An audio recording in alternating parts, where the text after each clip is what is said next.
What's going on, guys? This is the 5 Yard Pass with me, City, and this is Sham. And today we'll be talking about the 8-2 Barcelona loss, we'll call it. We're talking about Europa preview, Man City, and transfers and all that kind of stuff. How's it going, Sham? All the way over in Perth, as always? Yeah, good. Coming out of winter, so it's been a really cold winter here, although probably warmer than some other parts of the world. But it took a bit of getting used to, but all good.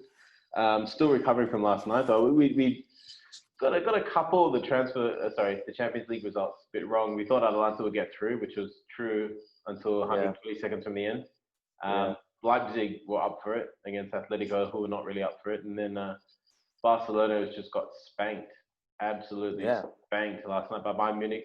I remember when Muller got his first goal. I think it was the first goal of the game, and he just looked absolutely pumped. Up for it, yeah, and he's quite a placid fellow normally. He's not one that you get reactions like that out of. And I thought, this could be something. And it turned into a proper spank. He's not particularly placid, but do you remember in the last World Cup when he got Pepe sent off? He's an operator. Do you remember that? He got I can't exactly remember what happened, but I know he kind of overplayed something Pepe did to him.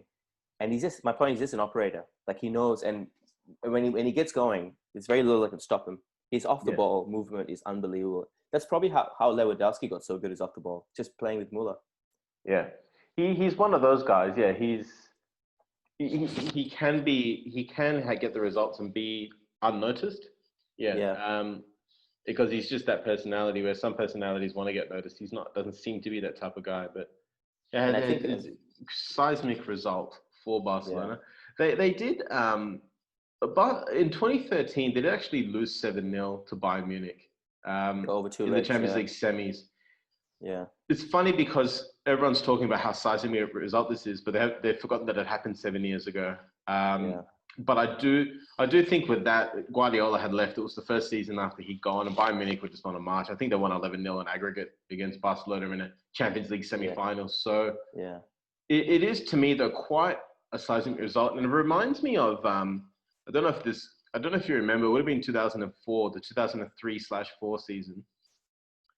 By Real Madrid, they did a couple of things in that offseason. They sacked Del Bosque. They bought Beckham and added him to Figo, Raul, Ronaldo, Zidane, Carlos, all these superstars. And they sold a guy called Makalele, who ended up doing pretty well at Chelsea. Yeah. They did something else as well, which was quite interesting. They had another striker, Fernando Morientes, who was kind of Raul's soul brother. And they loaned him out to Monaco. Sold him to Monaco, loaned him to Monaco for a season. Okay. Paid most of his wages. Then they met Monaco in the Champions League quarterfinals. Morientes scores some both legs. Madriga exit on away goals. 5-5 aggregate draw. Morientes scores 2. And then to see Barcelona have Coutinho score twice in what was really garbage time in that game. But it's the thing with Barcelona. Like they relied a lot. Their last great team came from La Masia. Had 7 La Masia players, and not 7 John O'Shea's. Like, they had 7 Xavi and Iniestas, and with all respect to John O'Shea, he's not at that level that Xavi and Iniesta. Hey, not in this country. Not in this country, yeah. Not in my country. I just saw a video the other day. United's 10 greatest injury winners. The number 1 was John O'Shea against Liverpool. I remember the Ronaldo free kick that he parried in. But they've lost that talent line at La Masia, and they've not bought well. To have Griezmann come off the bench at 100 million, to have Dembele on the bench not playing, to have another 100 million pound signing, playing for the other team and scoring twice. Yeah. It's just emblematic of where the club is. There's a lot of issues with Barcelona. So in Bayern, this is a really good result. It won't mean much if they don't win the Champions League, but it does mean a lot to Barcelona. They've already sacked the manager. There's talk about Messi walking away when his contract goes in the year. PK saying, I will leave if the club want me to leave for the betterment of the club. Yeah. There's a lot of issues with the squad, a lot of issues with transfers, a lot of issues. Obviously, manager's gone. The politics of the board. I mentioned a couple of videos ago about Arthur, selling Arthur and bringing in Pjanic. There's a lot of issues. And they've got money issues with the stadium, with coronavirus. Just talking about the game itself. It's interesting because in the first 10 or 15, even when Bayern scored, they didn't look terrible because they scored they scored off the back of an own goal. I do get that, but they had been attacking before. But it just goes to show that what Messi said, I think about 3 or 4 weeks ago, I was back on holidays, and he said that this team has no character, there's no willpower, because they all are really good players. Some in the twilight of the career, but you could put Busquets, PK in almost any team in the world, almost, and you'd probably start them. And they're players who are known for having it up here. Absolutely. So I think there's just something going on with the belief, and the character of the players at the minute. You remember Louis van Gaal, even David Moyes, maybe not David Moyes, but Louis van Gaal's teams that first season, Falcao, Robin van Persie, Rooney, Schneidling in the midfield, Rio at the back. They're all quality players, but they just struggle with belief. They just didn't know what they were doing anymore. And I think that can happen a little bit if you have players who's had like a whole load of success. Some players respond well, some players don't. This Barcelona team has had success. At least the spine has had success. And I played in teams where you rely, as a younger player, you look at these older players and go like, these guys have played and won trophies, and like they're going to do the work for me. I just have to do a bit of running here and there. And I think you could call it over-reliance or complacency, but I think all around, I think the sentiment's the same. And Barcelona just have a big overhaul to do, a couple $100 million, new manager, trust for a few years, kind of thing. Be interesting to see who they bring in. I think we have two names, in Xavi and Pochettino. Xavi. They're probably the two obvious ones. Xavi, we talked about it in another video about a trend of, the Pirlo signing, signing, all of those types of ex-players. Solskjaer, you could say, is another one. Ex-players without necessarily the managerial track record coming to clubs. So Xavi, it could be him. It does feel a bit early, but sometimes it does. Pochettino's an interesting one. He's also Argentinian, which wouldn't hurt, with Messi. And he's like an Espanol player. He's an ex-Espanol player. Yeah. I mean, at this stage, I don't think it matters. You could argue Luis Enrique is an ex-Barca player, but he's also an ex-Real Madrid player. Sometimes they choose to. Sometimes we can choose to make rivalries. Yeah. I think he's been away from the club long enough. I know what you're saying, but I think he's been away from the club long enough and done enough that it wouldn't be an issue, particularly if he does well. I think he's the better choice. I mean, it's pretty obvious. When given the right resources, given the right backing, he doesn't seem too phased about hierarchy, the way other managers are. Like, he seemed quite comfortable being under the thumb of Daniel Levy, and he did well. So I think with the Barcelona and even like a Real Madrid type club, as opposed to a gaffer. At Southampton, the players loved him.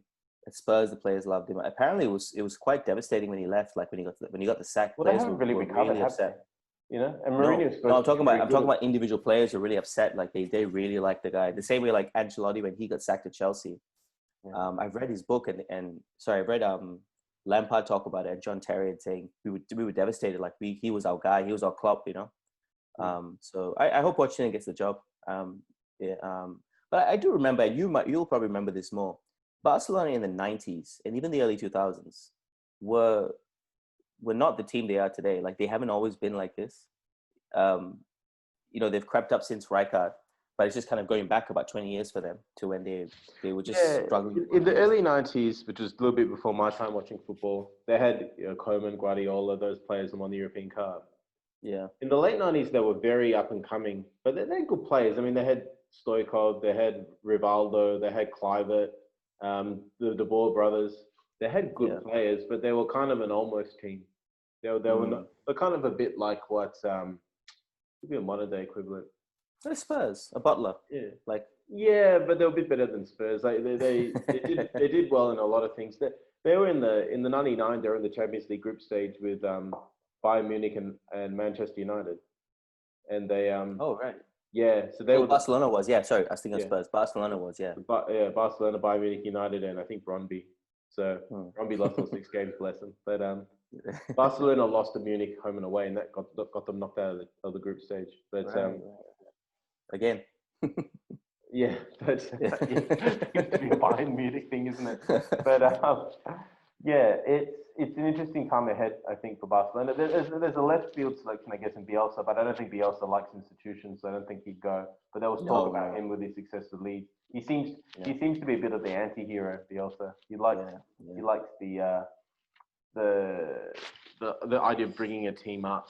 If he played with Maradona at Napoli, like if he was around in Diego Maradona's time, you could imagine him going to Napoli and playing his style at Napoli. You know, like bringing a team from the bottom of the league to the top of the league, that sort of thing. Yeah.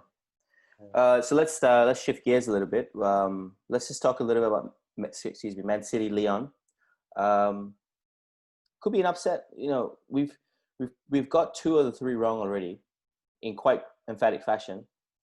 And to be fair though, like this Bayern Munich result was actually the most unsurprising of the 3. I said in a text to a friend, I thought it was going to be 5-1. So 8-2 is not that far off 5-1. You yourself said it's going to be a bit of a mauling. So what do you think about City and Leon? Yeah, it depends a lot on how the game starts. City just have that knack when they go 1-0 up, they can crush you. I said with the Premier League, I think they played 11 games when they came back from the Premier League or something like that, and they won 6 of them 4-0 or 5-0. But once they get going, they are relentless, and they will want to win it. Not that they've never wanted to win it before, but they will really want to win this year. They'll see it as a great opportunity. I think every team does, given the shrunken format and that sort of thing. If they start well, City will be very hard to stop. But they have shown at times that if other teams can start well and get on top of them, they do struggle. They're kind of one of those teams where their plan A is incredible. They don't necessarily have a plan B. So it'll come down to how they execute. But I find it hard to look past them, to be honest. Okay, yeah. No, same here. I think City don't seem to have too many injuries. Maybe there's a goal in for Memphis. I see like a 3-1 kind of thing, a late third goal for Man City. But you're right. I kind of enjoy Man City when they play, and I like seeing a team that turns the screw very slowly over a game and kind of makes the other team give up almost rather than themselves winning. Yeah, and Man City's amazing at that. I feel like the Mourinho Chelsea type thing. Like once that team scored, you never felt that you could. Absolutely. You could get back into it. Yeah. So we're both going fairly easy win for Man City tonight. Sorry. Yeah, I think a fairly easy win, and I think that I think it'll be interesting with City Bayern and that semi-final. I think it could bear all the marks of a classic, as far as I'm concerned. It does, doesn't it? Yeah. Very, very similar teams as well in terms of just the way they play, very expansive, fast pressing football. So I wonder what happens when you get 2 very fast moving objects colliding. What's the law? I don't know what the law of physics for that one is, but yeah. Okay, cool. So let's go to more United. Here at 40 miles an hour, and the train starts here at 60 miles an hour. Yeah, sorry. Isn't that that's a high school question? That's a high school question. Yeah. Yeah. Physics. What was his name? Mr. McCluskey back in the day. All right. So shifting to United now. Let's talk a bit about the game tomorrow. We have Sevilla tomorrow.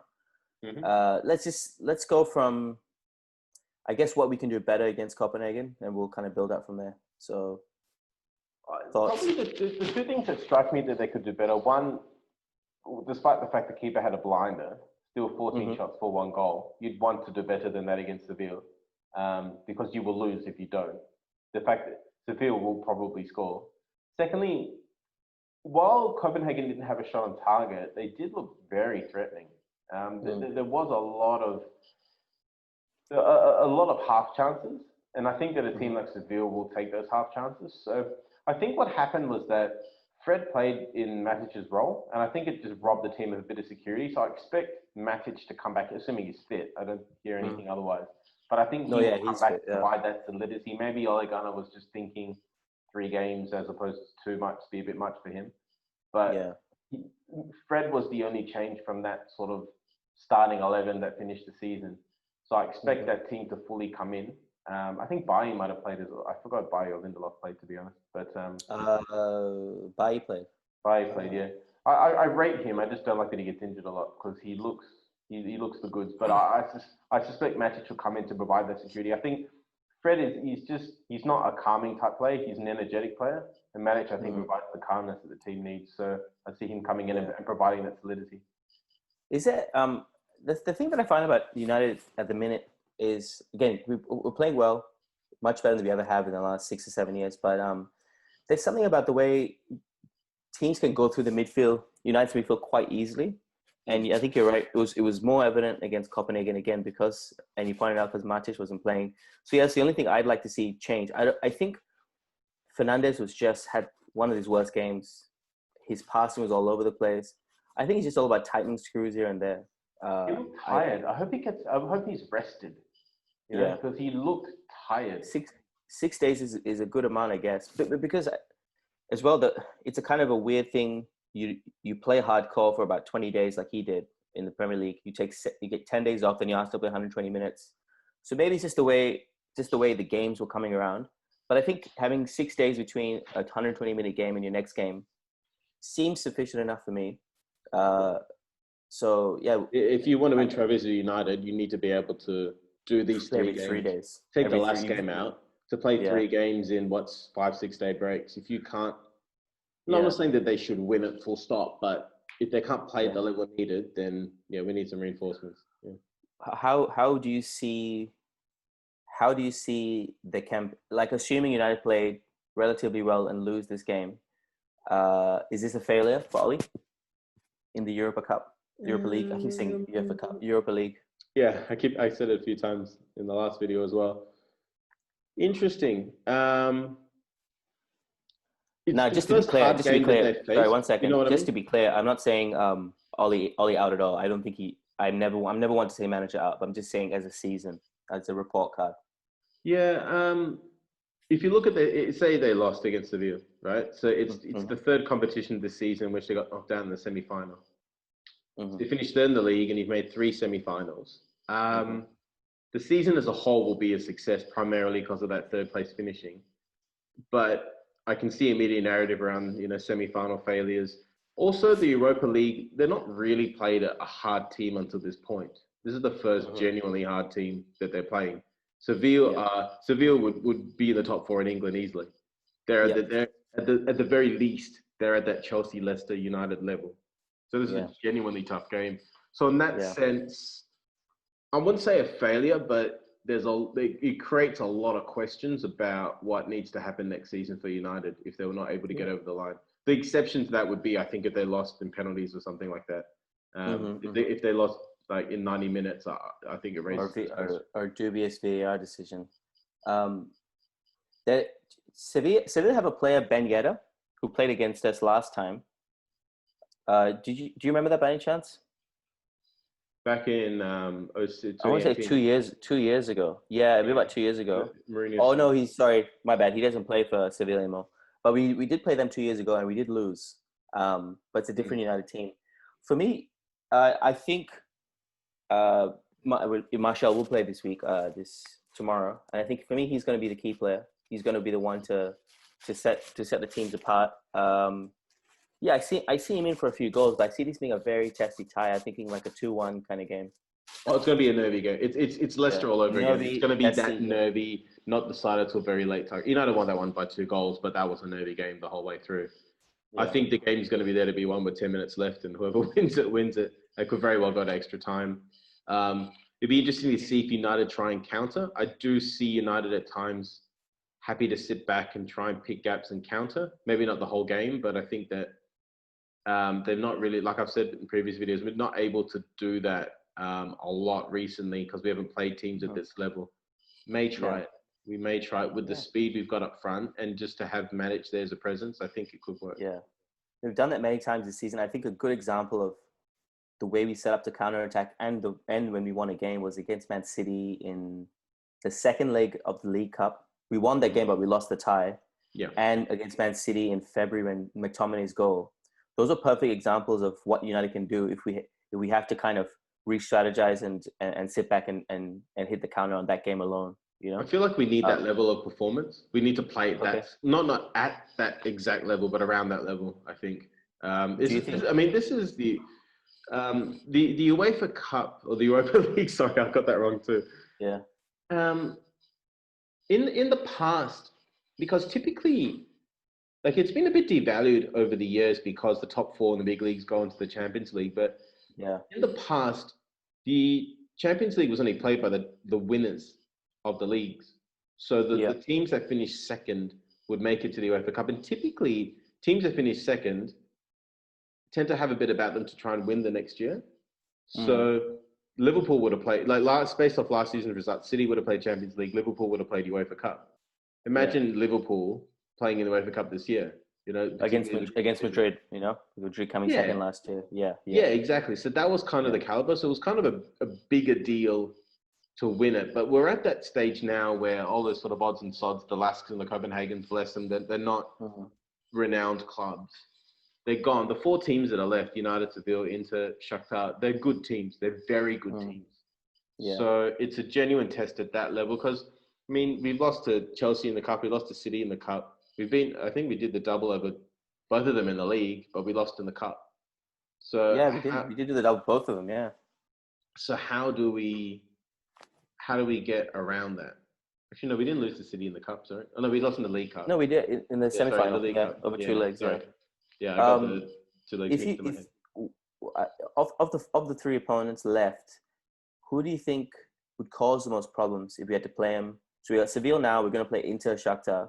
In an ideal world, who would you rather play in the final on next Saturday? I think Shakhtar would be a bit overawed.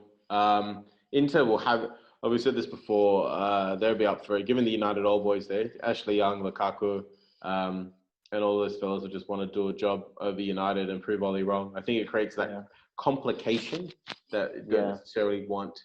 Shakhtar would be preferable, but Inter should be the favourites for that game. It almost feels like, again, assuming if we win tomorrow, it almost feels a bit like a boxing match because, like, MMA boxing matches are all about the story. If we play Inter in the final, it almost feels like this trilogy match coming to life. Like, again, Lukaku, Young, Sanchez, Victor Moses, Conte, Eriksen. I like the story behind it. Should you not go get Eriksen? Sorry? Instead of Grealish, could we go get Eriksen? How old is he? He just went into Milan, so I don't think he would be leaving. Yeah, he wouldn't be looking. That's a shame. He's also, I think, 32 or 33. Oh, okay. Never mind. Yeah, he's definitely He's been around for a while. On, if not over the hill. Yeah. He's a bit baby face, isn't he? You can't tell. Yeah. But yeah, I kind of felt when I saw the draw, and I know I'm tempting fate here. I kind of felt that matchup would happen. Man United versus the Man United Old Boys in the final. Yeah. I kind of felt like, this might happen. And I don't think it's going to go to United's advantage if it does. But it's a very tough game against Seville. Yeah. Speaking of buying Eriksen, let's just talk a bit about the Sancho deal. So Fabrizio Romano is saying one thing, and for me, he's my reliable source. He's almost never wrong. But it seems at the minute that it's all about the price, and it seems that apparently Dortmund has come out, has made, I don't know if you saw this, but they've made a lot of players at Dortmund put out statements talking about how good Sanchez is, and apparently they're forcing Sancho. Apparently they're forcing Sancho to come out and make a statement himself saying, "I don't want to leave," which hasn't happened. So there's all sorts of politics going on. You know a little bit about how transfers work a bit better than me, I guess. What do you think is going on right now? And do you think these are all negotiating tactics by Dortmund, the public statements? Yeah, the public statements are a bit, it's difficult to read the intention behind it. And I think in the last few years, I don't know if this is a United thing or a thing in general, there just seems to be more layers and more people. So it used to be the clubs and the player. Now there's the clubs and the players and the agents and the clubs agents and the clubs intermediaries and the players intermediaries. And there's all these intermediaries, and it's just all going around like this. And that might be why these things take a bit longer to sort out. It does feel a bit, I mean, at the end of the day, Dortmund do sell. It's how they operate, and they have, I think, they have the biggest stadium one of the biggest stadiums in Germany. They've lost all of that revenue from the crowd. They will make the Champions League next year. I think that they will want to sell him purely for that money. Mm-hmm. But I think that I just feel that it's being stretched out. But it's hard to tell whether it's United plugging their heels in over the timing of a payment. it sounds like United will pay the amount, but the structure is not suited to what Dortmund want. Yeah. I would have thought something over a period of time would actually suit Dortmund for two reasons. The first reason being everyone will know that Dortmund hasn't got the money yet. When Barcelona, who was it? When Barcelona got the money for Neymar, everybody knew Barcelona had money, so they drove their prices up. They bought Dembele and Coutinho for overpriced amounts. They're going to. So if Dortmund got the money in installments, you can't then go, oh, we know you got 110 mil quid from United. So that I thought that might have suited them.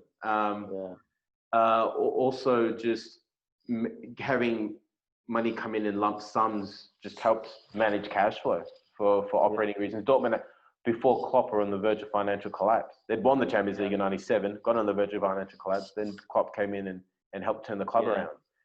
Yeah. So it's a bit odd.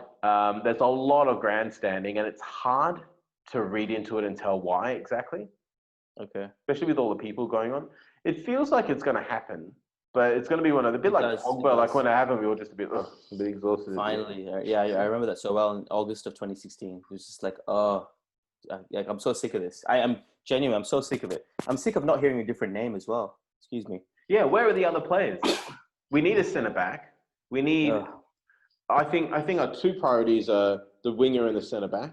I think just below that, probably two midfielders. A more defensive one to start, and a more attacking one to help take the burden of Pogba and Bruno. An 8/10 Van de Beek type of player. I saw David Alaba play, and I said before a few videos ago, but I think Alaba is out of contract next year. There's a player who's in front of him from nearly every position. I think he's a great shout, man. He's a great shout for absolutely. He's a better version of native, as in not native to.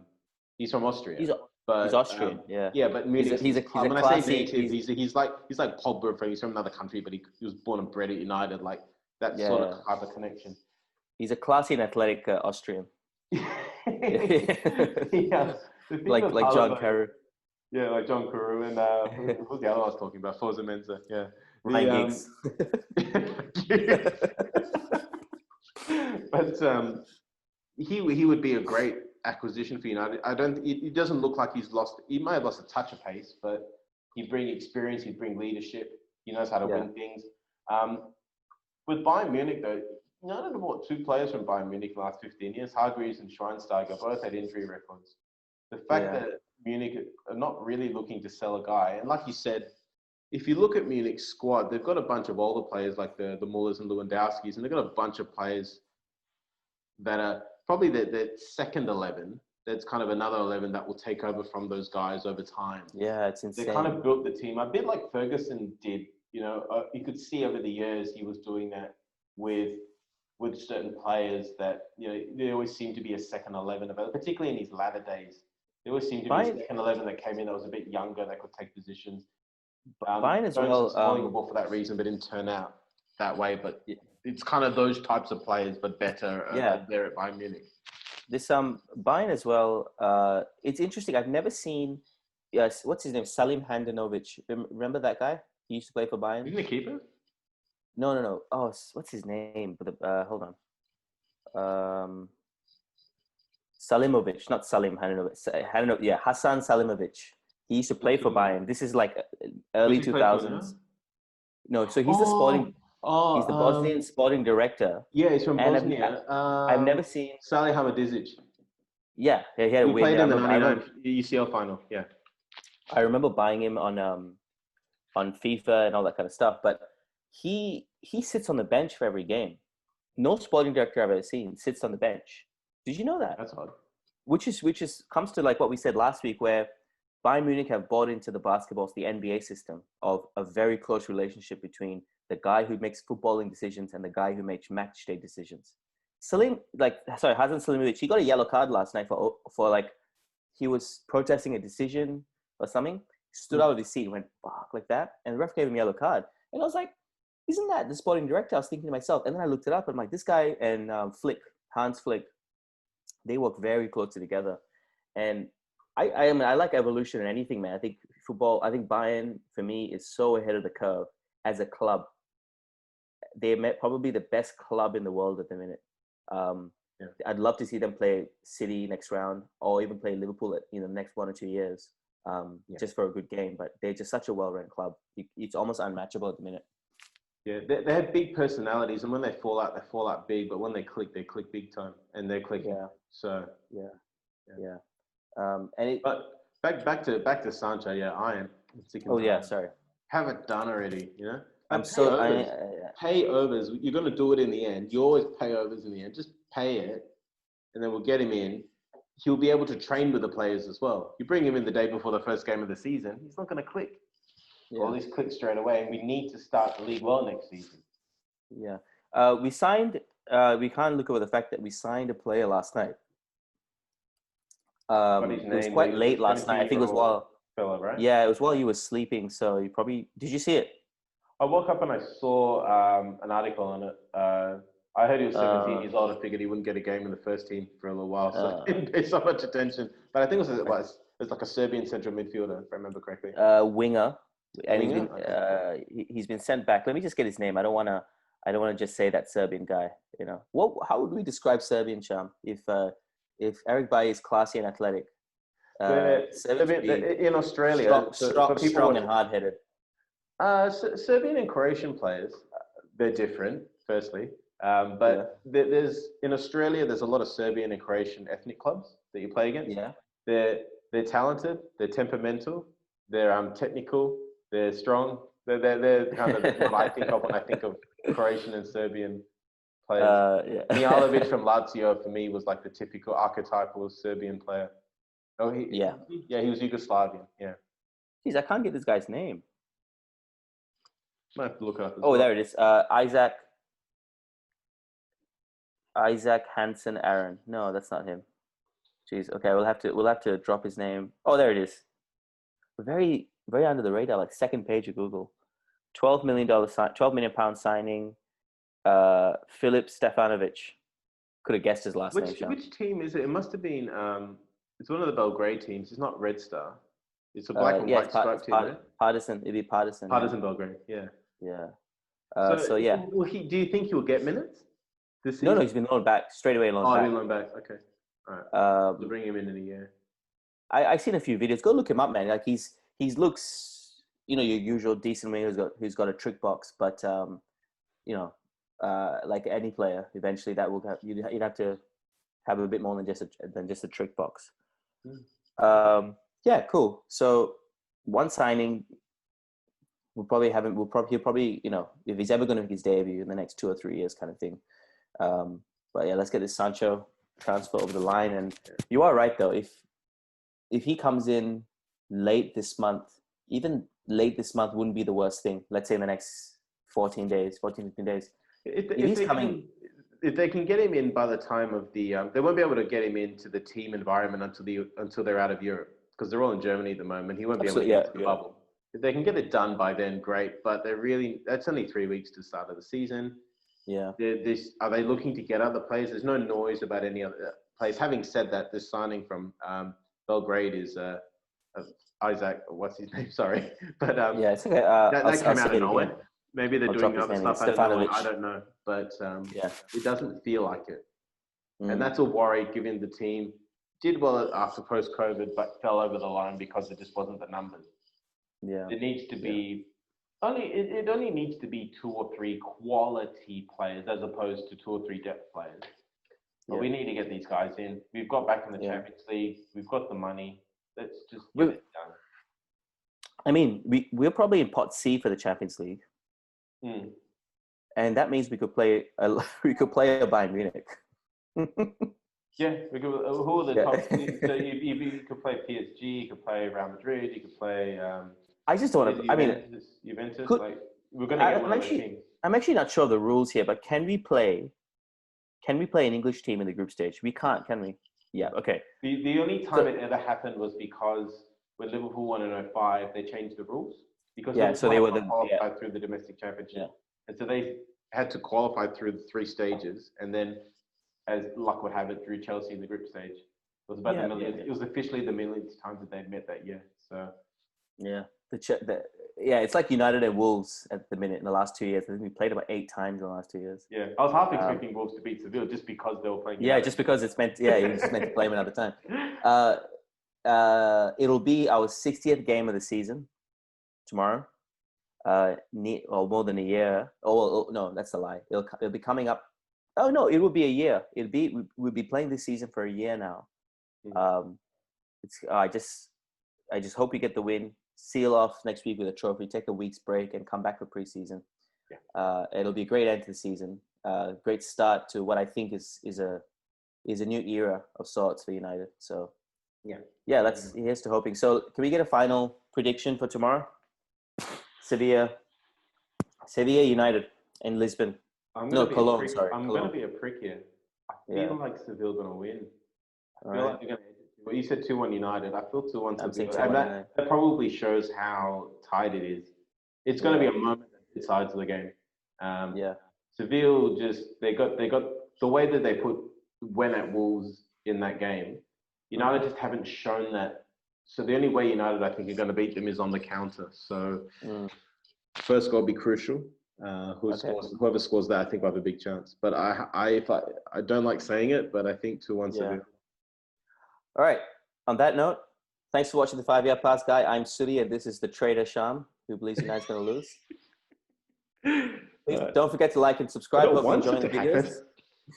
Hope you're enjoying the videos. Don't forget to like and subscribe. And as usual, keep passing. See you guys. Cheers, guys.